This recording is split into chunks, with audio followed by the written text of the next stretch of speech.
എല്ലാവർക്കും നമസ്കാരം. അപ്പം നമുക്കിന്ന് ഡിസ്കസ് ചെയ്യാനുള്ളത് സെക്കൻഡ് യൂണിറ്റ് ആണ്. നമ്മൾ first unit block 1 first unit discuss ചെയ്തു. Second unit private property surplus appropriation എന്ന് പറയുന്നൊരു യൂണിറ്റാണ് ഡിസ്കസ് ചെയ്യാനുള്ളത്.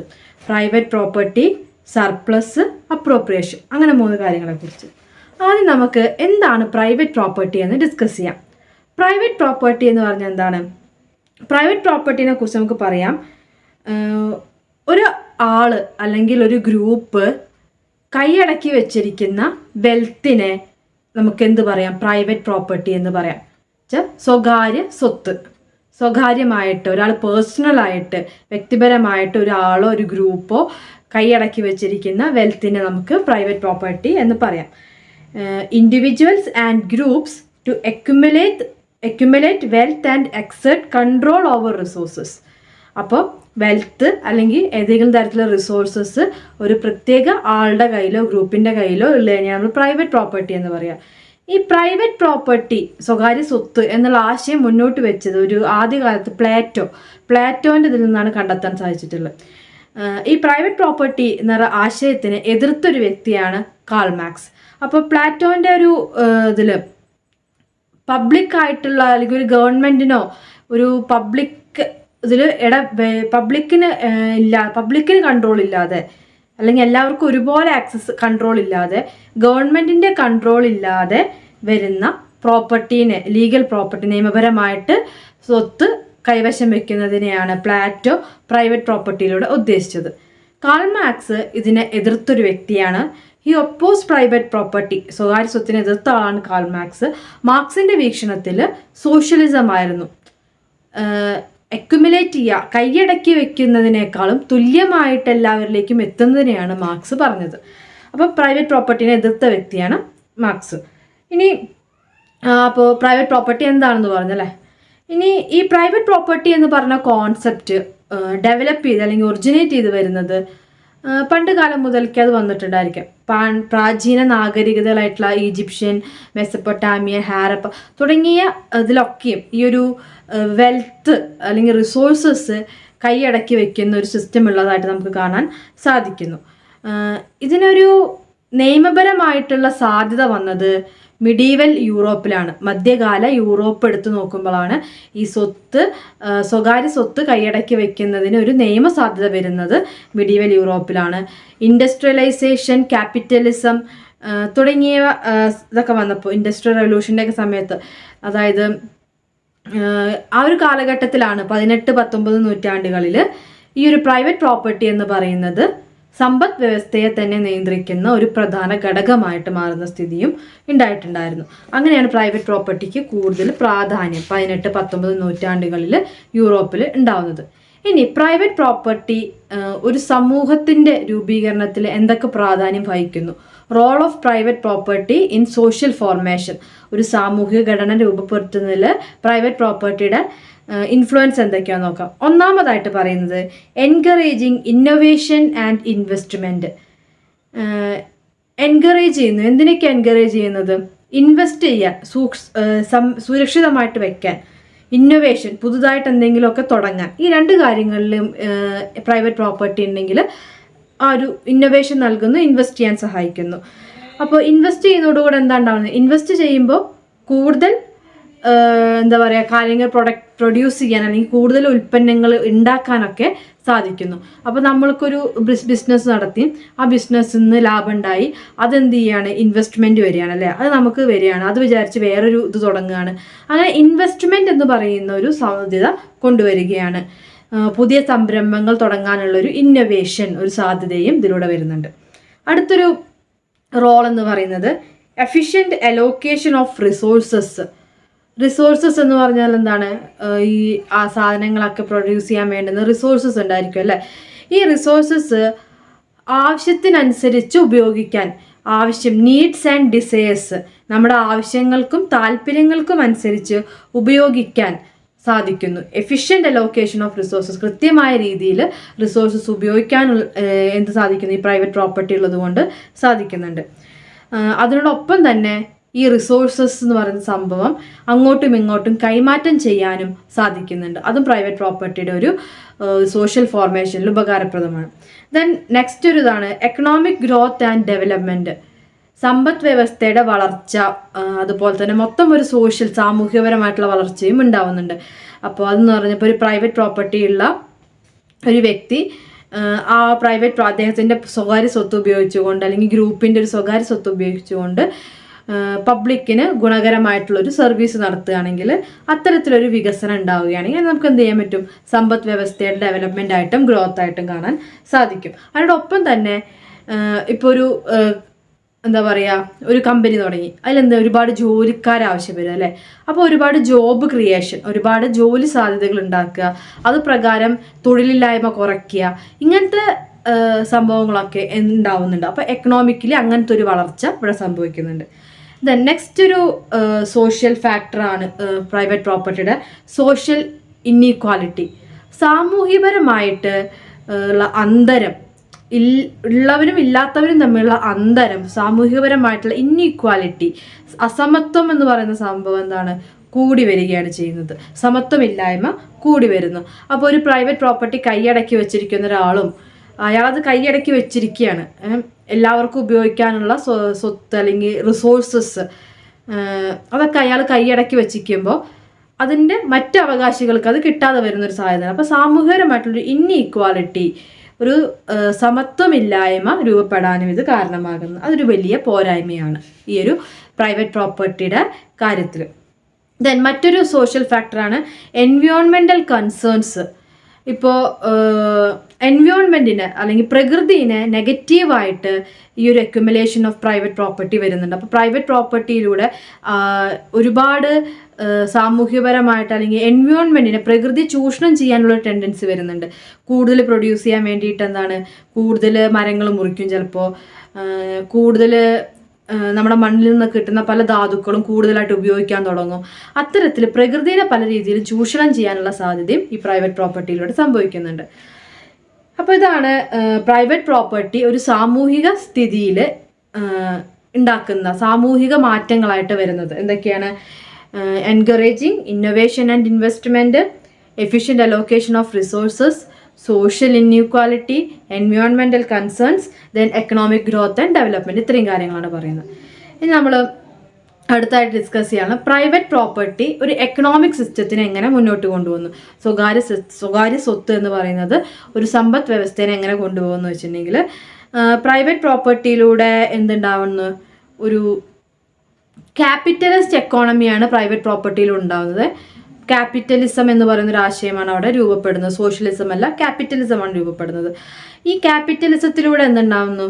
ഒരുപാട് ഭൂമികൾ, ഒരുപാട് ബിൽഡിങ്ങുകൾ ഉണ്ടാകുന്നു, ഒരുപാട് പൊതു കെട്ടിടങ്ങൾ ഉണ്ടാകുന്നു. അങ്ങനെ കോർപ്പറേറ്റ് എന്ന് പറയുന്നൊരു കാര്യത്തിലേക്ക് വരുന്നു, കോർപ്പറേറ്റ് ജീവിതത്തിലേക്ക് കൊണ്ടുപോവുകയാണ്. അതിൻ്റേതായിട്ടുള്ള ഒരുപാട് സാധ്യതകൾ, ഇപ്പോൾ നമ്മൾ പറയുകയാണെങ്കിൽ ജോലി സാധ്യതകൾ കൂടുന്നു. ഒരുപാട് ഫാക്ടറികൾ വരുമ്പോൾ ആ ഫാക്ടറികളിൽ വ്യത്യസ്തമായിട്ടുള്ള ഉൽപ്പന്നങ്ങൾ ഉണ്ടാക്കാൻ വ്യത്യസ്തമായിട്ടുള്ള കഴിവുകളുള്ള ആൾക്കാർ ആവശ്യമായി വരും. വ്യത്യസ്ത ഉപകരണങ്ങൾ ഉപയോഗിക്കാനായിട്ട് അതറിയാവുന്ന ആൾക്കാരെ വരുന്നു. അപ്പോൾ അത്തരത്തിലുള്ള പഠന മേഖലകൾ ഉണ്ടാവുന്നു. അപ്പോൾ ഓരോ ജോബിനായിട്ട് ഓരോ പഠന മേഖലകൾ ഉണ്ടാവുന്നു. ആ പഠന മേഖലകൾക്ക് അനുസൃതമായിട്ട് എന്തുണ്ടാവുന്നു? ജോലികൾ ഉണ്ടാവുന്നു. അപ്പോൾ തൊഴിലില്ലായ്മ എന്ന് പറയുന്നത് പലപ്പോഴും ഇല്ലാതാക്കിക്കൊണ്ട് പല രീതിയിലുള്ള തൊഴിലുകൾ അവൈലബിൾ ആവുന്നു. അത്തരത്തിലുള്ളൊരു എക്കണോമിക് സാമ്പത്തിക രീതി ഈ ഒരു പ്രൈവറ്റ് പ്രോപ്പർട്ടി മുഖാന്തരം ഉണ്ടാകുന്നുണ്ട്. പിന്നെ നമ്മുടെ എക്കണോമിക് സിസ്റ്റത്തിന് ഈ പ്രൈവറ്റ് പ്രോപ്പർട്ടി പ്രധാനമായിട്ടും ഈ ഒരു രീതിയിലാണ് മുന്നോട്ട് വയ്ക്കുന്നത്. അത് പ്രകാരം ഇപ്പോൾ അഗ്രികൾച്ചറൽ മേഖലയിലായപ്പോലും ഒരുപാട് വ്യത്യസ്തങ്ങളായിട്ടുള്ള ഒരു മാർക്കറ്റിൽ പിടിച്ചു നിൽക്കാൻ വേണ്ടിയിട്ട് വ്യത്യസ്തങ്ങളായിട്ടുള്ള സീഡുകൾ ഉപയോഗിക്കും, വിത്തുകൾ ഉപയോഗിക്കുന്നു. എഫിഷ്യൻ്റ് ആയിട്ടുള്ള കുറച്ചും കൂടെ കോർപ്പറേറ്റ് മത്സരങ്ങൾ വരുമ്പോൾ എന്താണ്, നല്ല രീതിയിൽ പിടിച്ചു നിൽക്കാൻ വേണ്ടിയിട്ട് ക്വാളിറ്റിയുള്ള പ്രൊഡക്ട്സ് ഉണ്ടാക്കേണ്ടി വരുന്നു. അങ്ങനത്തെ രീതിയിലുള്ളൊരു സാമ്പത്തിക മാറ്റങ്ങളെല്ലാം ഉണ്ടാവുന്നുണ്ട്. ഇനി പ്രൈവറ്റ് പ്രോപ്പർട്ടി ഒരു സാമൂഹ്യ സ്ഥിതിയിൽ, സോഷ്യൽ സിസ്റ്റത്തിൽ പ്രവർത്തിക്കുന്നത് എങ്ങനെയായിരിക്കും? നമ്മൾ പറഞ്ഞല്ലേ, ഒരുപാട് സോഷ്യൽ ഇൻഇക്വാലിറ്റീസ് ഉണ്ടാവുന്നുണ്ട്. ഒരാളുടെ കയ്യിൽ മാത്രം സ്വത്ത് കുമിഞ്ഞു കൂടുമ്പോൾ, സ്വകാര്യ സ്വത്ത് കൂടുന്ന സമയത്ത് അത് സാമൂഹികപരമായിട്ടൊരു അന്തരം സൃഷ്ടിക്കുന്നുണ്ട്. ദാരിദ്ര്യം എന്ന് പറയുന്നൊരു അവസ്ഥ, അല്ലെങ്കിൽ പോവർട്ടി എന്ന് പറയുന്നൊരു അവസ്ഥ കൂടുതലാവാനുള്ള സാധ്യത ഈ ഒരു സിസ്റ്റത്തിലൂടെ ഉണ്ടായി വരുന്നുണ്ട്. ഒരു വലിയ വിഭാഗം ബേസിക് ആയിട്ടുള്ള അടിസ്ഥാനപരമായിട്ടുള്ള യോഗ്യതകൾ അല്ലെങ്കിൽ അടിസ്ഥാനപരമായിട്ടുള്ള ആവശ്യങ്ങൾ പോലും നിറവേറ്റാൻ പറ്റാതെ ജീവിക്കുമ്പോൾ ഒരു വിഭാഗം വളരെ സമ്പന്നതയിൽ ജീവിക്കുന്ന ഒരു സ്ഥിതി ഉണ്ടാകുന്നുണ്ട്. അത്തരത്തിലുള്ള ഒരു അന്തരം, ഉള്ളവനും ഇല്ലാത്തവനും തമ്മിലുള്ള അന്തരം കൂടി വരികയാണ് ഈ പ്രൈവറ്റ് പ്രോപ്പർട്ടിയിലൂടെ സംഭവിക്കുന്നത്. ഒരു സോഷ്യലി ഇൻഈക്വൽ ആയിട്ടുള്ള ഒരു സൊസൈറ്റി രൂപപ്പെടുന്നുണ്ട്.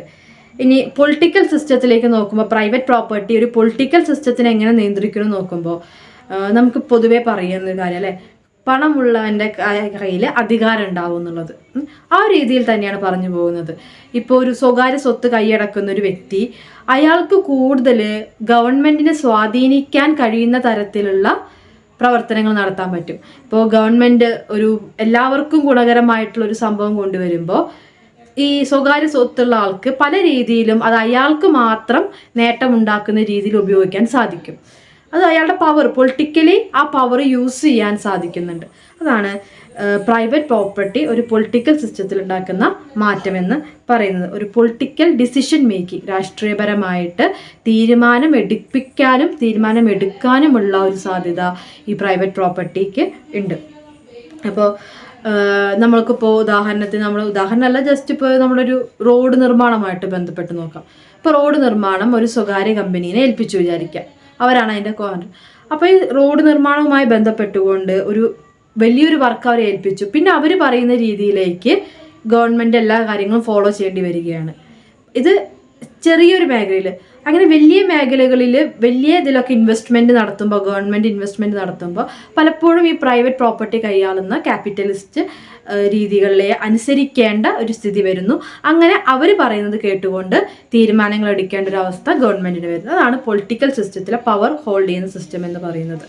അപ്പോൾ ഇതാണ് പ്രൈവറ്റ് പ്രോപ്പർട്ടി. പ്രൈവറ്റ് പ്രോപ്പർട്ടി എന്തായിരുന്നു എന്ന് പറഞ്ഞു, സ്വകാര്യ സ്വത്ത് കൈവശം വെക്കുന്നതിനെയാണ് വെൽത്തിനെ accumulate wealth and exert control over റിസോഴ്സസിൻ്റെ മീതെയുള്ള നിയന്ത്രണവും സ്വത്ത് കൈയടക്കി വെക്കുന്നതിനെയാണ് നമ്മൾ പ്രൈവറ്റ് പ്രോപ്പർട്ടി എന്ന് പറയുക.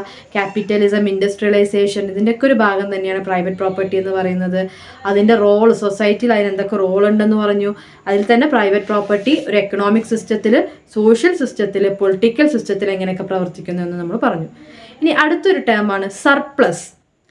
സർപ്ലസ് എന്നൊരു ടേമിനെ കുറിച്ച് പ്രൈവറ്റ് പ്രോപ്പർട്ടി പോലെ തന്നെ നമ്മൾ അറിഞ്ഞിരിക്കേണ്ട ഒരു കാര്യമാണ് സർപ്ലസ്. എന്താണ് സർപ്ലസ് എന്ന് പറയുന്നത്? സർപ്ലസ് പ്രൊഡക്ഷൻ എന്നൊക്കെ പറഞ്ഞാൽ എന്താണ്? സർപ്ലസ് പ്രൊഡക്ഷനെ കുറിച്ച് പറയുകയാണെങ്കിൽ the excess of resources or goods beyond immediate needs such as food, labour or products. ഒരു മനുഷ്യൻ്റെ ഏറ്റവും അത്യാവശ്യത്തിനല്ലാതെ, നമ്മുടെ അത്യാവശ്യങ്ങൾക്കല്ലാതെ ഉൽപ്പാദിപ്പിക്കപ്പെടുന്ന പ്രൊഡക്ട്സിനെല്ലാം നമുക്ക് എന്തെന്ന് പറയാം? സർപ്ലസ് എന്ന് പറയാം. അമിതമായിട്ടുണ്ടാവുന്ന പ്രൊഡക്ട്സിനെയാണ് സർപ്ലസ് എന്ന് പറയുന്നത്. ആവശ്യത്തിനേക്കാൾ കൂടുതൽ ഉണ്ടാവുക, സർപ്ലസ് പ്രൊഡക്ഷൻ. ഒരു ബേസിക് നീഡ്സ് ആയിട്ടുള്ള ഭക്ഷണം, ലേബർ, പ്രൊഡക്ട്സ്, ഇതൊക്കെ ആവശ്യത്തിൽ കൂടുതൽ ഉണ്ടാകുന്ന ഒരു സ്ഥിതിനെ excess of resources or goods, റിസോഴ്സസിൻ്റെയോ അല്ലെങ്കിൽ ഏതെങ്കിലും ഗുഡ്സിൻ്റെയോ ഏതെങ്കിലും പ്രൊഡക്റ്റിൻ്റെയോ ഉൽപ്പന്നത്തിൻ്റെയോ അമിതമായിട്ടുള്ള അമിതമായിട്ടുള്ള ഉപയോഗത്തിന് അല്ലെങ്കിൽ അമിതമായിട്ടുള്ള അതിൻ്റെ ഉൽപ്പാദനത്തിന് നമുക്ക് എന്ത് പറയാം? സർപ്ലസ് പ്രൊഡക്ഷൻ എന്ന് പറയാം. അപ്പോൾ അതാണ് സർപ്ലസ് എന്ന് പറഞ്ഞാൽ. അപ്പോൾ ഈ സർപ്ലസ് പ്രൊഡക്ഷനും നമ്മുടെ ഈ സൊസൈറ്റിയിൽ പ്രധാനപ്പെട്ട പങ്ക് വഹിക്കുന്നുണ്ട്. സർപ്ലസ് പ്രൊഡക്ഷൻ ഡിസ്ട്രിബ്യൂഷനെ, പ്രൊഡക്ഷനെ, അക്യുമുലേഷനൊക്കെ നന്നായിട്ട് ബാധിക്കുന്ന ഒരു കാര്യമാണ്. ഇനി സോഷ്യൽ സിസ്റ്റത്തിൽ, നമ്മുടെ സാമൂഹിക വ്യവസ്ഥിതിയിൽ എങ്ങനെയാണ് ഈ സർപ്ലസ് പ്രൊഡക്ഷൻ പ്രവർത്തിക്കുന്നത് നോക്കാം. പലപ്പോഴും സർപ്ലസ് പ്രൊഡക്ഷൻ, അമിതമായിട്ടുള്ള പ്രൊഡക്ഷൻ പല തീരുമാനങ്ങളെയും പോളിസി മേക്കിങ്ങിനെയും സാമൂഹ്യപരമായിട്ടുള്ള അസമത്വം ഉണ്ടാക്കുന്നതിനൊക്കെ പ്രധാന പങ്ക് വഹിക്കുന്നുണ്ട്. ഈ ഒരു സോഷ്യൽ ഇന്നീക്വാലിറ്റിക്കൊക്കെ ഇതിൻ്റെ ഒരു പ്രധാനപ്പെട്ട റോളുണ്ട്. ഇനി സർപ്ലസ് എക്കണോമിക് സിസ്റ്റം എങ്ങനെയാണ്, സർപ്ലസ് അമിതമായിട്ടുള്ള പ്രൊഡക്ഷൻ എങ്ങനെയാണ് എക്കണോമിക് സിസ്റ്റത്തിനെ ബാധിക്കുന്നത്? എക്കണോമിക് സിസ്റ്റത്തിൽ ഈ സർപ്ലസ് എന്ന് പറയുന്നത് എങ്ങനെയൊക്കെ പറയും? സർപ്ലസ് പ്രൊഡക്ഷന് surplus of goods, surplus of labour, surplus of money എന്നൊക്കെ പറയും.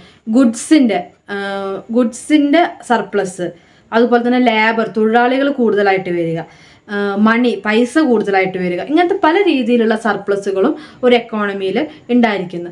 ഈ സർപ്ലസ് മണി ആയിക്കോട്ടെ, സർപ്ലസ് ഗുഡ്സ് ആയിക്കോട്ടെ, സർപ്ലസ് ലേബർ ആയിക്കോട്ടെ, ഇതെല്ലാം എവിടെയാണ് ഒരു എക്കണോമിക് സിസ്റ്റത്തിനെ ബാധിക്കുന്നത്? ഒരു സമ്പദ് വ്യവസ്ഥയുടെ production, distribution, consumption, then overall stability, ഈ കാര്യങ്ങളെയൊക്കെയും ഇത് ബാധിക്കുന്നുണ്ട്.